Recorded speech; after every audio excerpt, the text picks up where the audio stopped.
Salut! On vit une période un petit peu particulière et du coup moi j'ai plein de questions qui me viennent. Alors je voulais vous les partager aujourd'hui.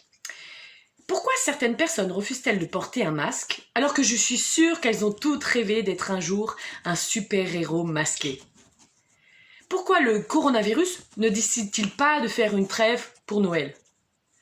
Pourquoi n'avons-nous pas de ministre de l'optimisme?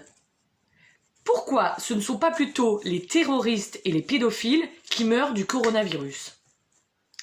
Pourquoi y a-t-il plus de divorces pendant le confinement alors qu'il y a moins d'adultères, vu qu'on ne peut plus prendre de bon temps? Pourquoi la seule vie sociale qu'on va avoir pendant des semaines, c'est le boulot? Moi je suis instit, alors les seules personnes que je peux rencontrer, ils ont entre 3 et 6 ans. Pourquoi les coiffeurs sont-ils fermés pendant le confinement alors que nos cheveux vont continuer à pousser? Pourquoi les magasins de fringues sont-ils fermés pendant le confinement alors qu'on bouffe et qu'on grossit et que pour finir on va plus rien avoir à se mettre? Pourquoi les petits commerces sont fermés alors que les grandes enseignes restent ouvertes? Il y a quand même moins de risques de se toucher et même de se frôler dans une boutique où on n'est que quelques clients que dans un gros magasin où on est super nombreux, non? Pourquoi les médias nous angoissent-ils toujours avec le nombre de morts quotidiens alors qu'il y a quand même environ, je crois, 99,95% de la population qui guérit? Pourquoi les ministres n'acceptent-ils pas de réduire un peu leur salaire pour aider ceux qui vivent dans la pauvreté, voire la misère?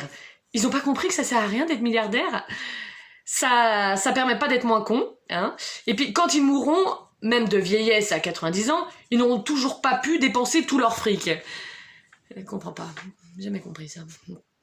Pourquoi on n'a pas confiné la ville de Wuhan, je sais jamais dire ça. Pourquoi on n'a pas confiné la ville de Wuhan avant que ses habitants ne transmettent le virus à des amis qui ont eux-mêmes transmis le virus à d'autres amis qui ont pris l'avion et l'ont transmis dans d'autres pays, où des gens ont pris l'avion et ont transmis le virus à d'autres gens qui n'avaient rien demandé et qui ne savaient pas qu'ils étaient porteurs et qui l'ont ramené chez eux et que leur famille l'ont ramené à leur boulot et que les gens de leur boulot l'ont ramené chez eux et que... Enfin bon, voilà, maintenant on en est quoi. Pourquoi, au lieu de se confiner, on décide pas tout simplement de faire confiance aux gens, hein? Ne vous embrassez plus entre parents, portez un masque tout le temps, évitez les grands rassemblements, ne toussez pas sur les gens, enfin ça c'est comme d'habitude, hein. Ne mettez pas vos mains dans la bouche, le nez, les yeux, les oreilles ou mettez des gants, lavez-vous les mains très souvent, restez juste avec votre famille, éloignez des autres quand vous allez au bar ou au restaurant. Et comme ça, pas de confinement. Et surtout, n'oubliez pas de vous brosser les dents. Bon alors ça n'a rien à voir avec le coronavirus, mais c'est très important. Surtout pour les enfants. Pourquoi certains engueulent les angoissés en disant qu'on a plus de chances de mourir d'un cancer ou d'un accident de la route que du coronavirus? Moi, je trouve que ça fait quand même une occasion de plus de mourir plus tôt que prévu, donc c'est un petit peu stressant quand même. Pourquoi l'acné plus le masque, c'est paradoxal? Bah oui, d'un côté, on est vénère parce que le masque, ça donne de l'acné, et d'un autre côté, on est content parce que le masque, ça cache les boutons. Bizarre. Pourquoi, même quand on est confiné, il y a du harcèlement? Les agressions physiques se transforment en agressions verbales sur les réseaux sociaux. Si on profitait de tout ça pour calmer un peu nos ardeurs et nos colères, gardons nos griefs pour des raisons nobles et valables. Pourquoi les dates de confinement ne sont pas les mêmes sur toutes les attestations et pour tous les établissements?